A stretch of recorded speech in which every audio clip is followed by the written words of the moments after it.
Fala, seus lindos! E a cada aula que passa, a gente vai se aperfeiçoando. Olha aí.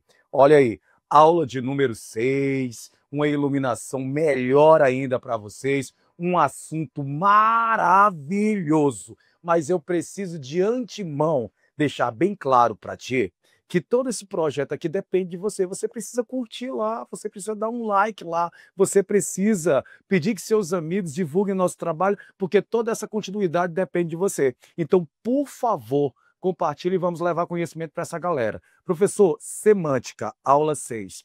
Qual é o nosso objetivo? Fazer com que você compreenda o que é semântica. Semântica é sentido. Ponto. Semântica é sentido. Eu tenho que entender que a linguagem verbal ela, né, logicamente é verbal porque ela tem um signo linguístico, certo? É feito de palavras. A palavra é um signo linguístico e esse signo linguístico ele é formado pelo significante e pelo significado. Se esse significante tiver apenas um significado, a linguagem será predominantemente denotativa. Se eu disser isto é uma caneta e literalmente for uma caneta, nós temos denotação. Agora, se a esse significante nós tivermos mais de um significado, aí você tem a linguagem conotativa, figurada, polissêmica, plurissignificativa ou plástica. Isso nós chamamos de conotação. Fizemos a segunda.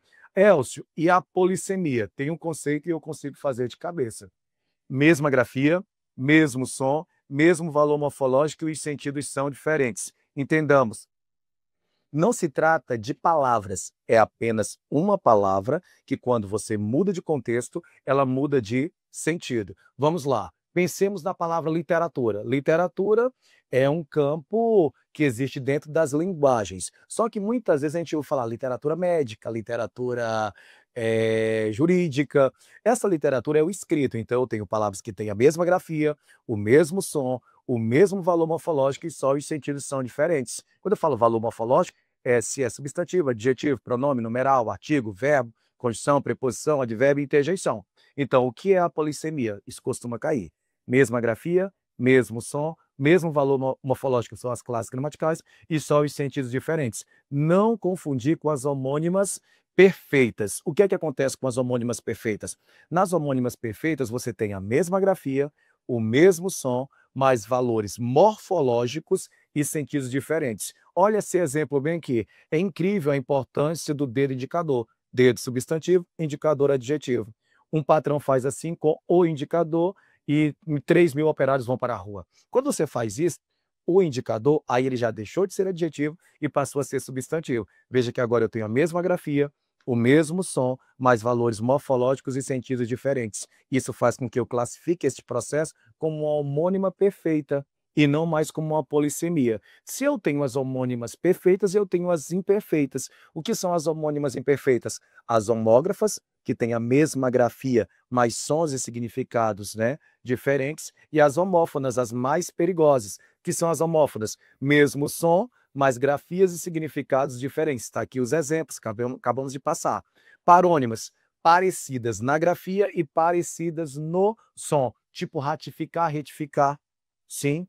Deixa eu ver aqui, mandato e mandado. Então, não esqueça, tem a mesma grafia e o mesmo som, mas valores morfológicos diferentes, perfeitas. Mesma grafia, mas sons diferentes, homógrafa, mesmo som, mas grafias diferentes, homófonas só são parecidas, parônimas. Quando a gente fala de hipônimo e hiperônimo, entendamos que hiper quer dizer geral e hipo quer dizer específico. Então, imaginemos que temos cursos livres e aulas do Elcio. Então, a aula do Elcio é um curso livre e gratuito.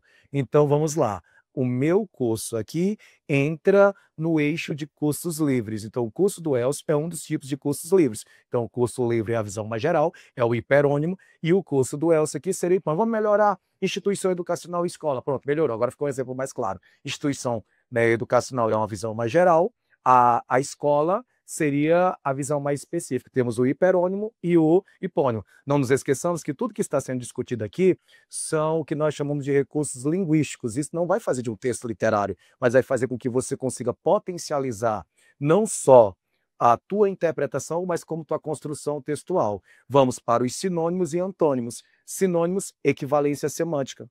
Beijo, beijar e oscular. Pronto, são sinônimos.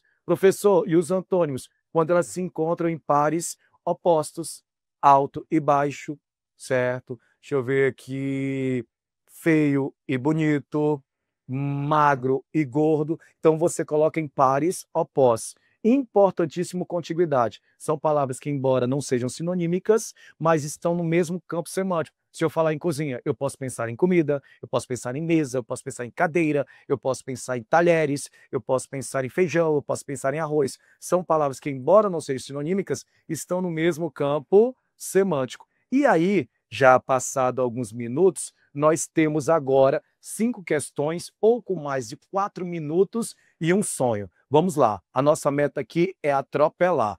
Preste bem atenção. Nós temos um texto inicial, na verdade, 2 textos, pronto? Em que texto 1 não depende do 2 e 2 não depende do 1. O primeiro texto está falando sobre o papel da, como é que eu posso dizer, publicidade quanto à criação. Quando eu falo de criação, escuta, criação dentro da publicidade, que é o ato inventivo. E aqui ele fala, ninguém entende melhor de criação do que as mães. Então é o Dia das Mães. Então apareceu criação lá em cima e apareceu criação aqui embaixo. São 2 textos que dialogam, mas um não depende do outro, a gente chama isso de interdiscursividade. Ele quer saber qual é o ponto de convergência que há entre eles. É a palavra criação. Peraí, professor, mas quando você fala de criação dentro da publicidade, o que é que eu tenho que pensar automaticamente? Criação, ato inventivo e criativo. E quando eu falo criação da mãe, o ato de cuidar, tem a mesma grafia, tem o mesmo som, ambos são substantivos, então tem o mesmo valor morfológico, e só os sentidos diferentes. Aí ele quer saber de ti de que maneira o texto 2 exemplifica o conceito de criatividade em publicidade apresentado no texto 1, trabalhando o caráter polissêmico da palavra criação. E isso você viu em que letra? Na letra D, tá bom? Então vamos agora, olha que máquina de responder, para a segunda questão. Há uma rede, e aí a pessoa diz assim, para mim rede social é outra coisa. Acompanha meu raciocínio. Rede, substantivo que nomeia o local onde as pessoas se deitam, tá bom? Rede social, local em que as pessoas se comunicam ou produzem conteúdos. Então eu tenho palavras com a mesma grafia que é rede, que tem o mesmo som, que tem o mesmo valor morfológico, porque ambas estão nomeando, ambos são substantivos, e só os contextos são diferentes. Entendamos que polissemia, você não tem palavras, você tem uma palavra que quando você muda de contexto, ela muda de sentido, que segundo meu mestre, Evanildo Bechara, ele nem chama de polissemia, ele chama de como é dispersão semântica. Quem dispersa é o sentido. A palavra é o mesmo e, logicamente, você marcaria a letra A. Já é a segunda vez que o Enem vai cobrar esse assunto. E tem uns 3 anos que ele não cobra. Pode esperar para esse, pode esperar. Espera, filho. E quando você marcar, não esqueça. Lembre desse curso aqui, do qual ele te ajudou e vamos promover isso aqui. Aí temos aqui, às vezes é necessário parar para fazer um balanço. Eu tenho balanço, o local em que eu me sento, então eu dou o nome a isso, e eu tenho balanço, atividade contábil, só pesar, saber o que você tem que fazer de certo ou de errado para melhorar ou não. Então, balanço e balanço têm a mesma grafia, têm o mesmo som, ambos estão nomeando, então são substantivos, e que só possuem sentidos diferentes. Então, na verdade, é a mesma palavra. Quem está mudando é o contexto. Um contexto que antes era para diversão, agora é um contexto contábil. Professor, se o contexto é diferente e a palavra é a mesma, como é o nome disso? Dispersão semântica ou polissemia. Você vai de novo para a letra C. Faltando 2 questões, olha que coisa massa. Professor, isso é Guernica. É, deveria ser, se você atentasse bem, você vai perceber que não é, porque pelo domínio ele já aponta que não é Guernica. Outra, Guernica é uma imagem, é um quadro. Aqui você tem palavras, então ela é mista. O que é que ele vai falar bem que, além dessa figura, a linguagem verbal, a palavra que está dentro dela, te leva a crer que esse diálogo, né, entre Chage, então ele já está assumindo, entre a obra de Picasso e a Chage, ele explorou. O que é que ele quis explorar? Presta atenção, o trânsito no feriado é sempre um quadro dramático. Quando eu falo quadro, o quadro, tela, que é o sentido literal, e eu posso pensar em quadro cenário, que é o quadro dramático. Aí você tem o quê?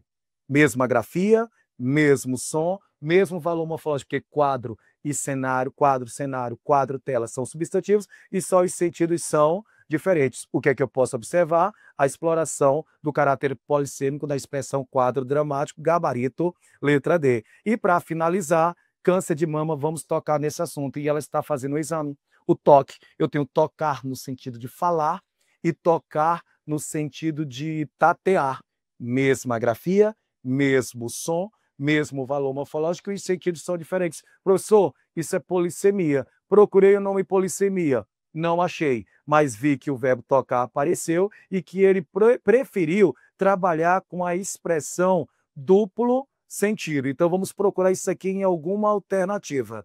Olha aqui, busca persuadir, que é convencer o público-alvo, sim, que são as mulheres brasileiras, valendo-se de um duplo sentido da palavra tocar. Portanto, o gabarito é letra B. Marca aí a gente, duplica, manda para outras pessoas, curte isso aí direitinho e vamos colocar para gerar, porque se a gente se organizar, a gente desorganiza o sistema. Beijo e até a próxima. Valeu!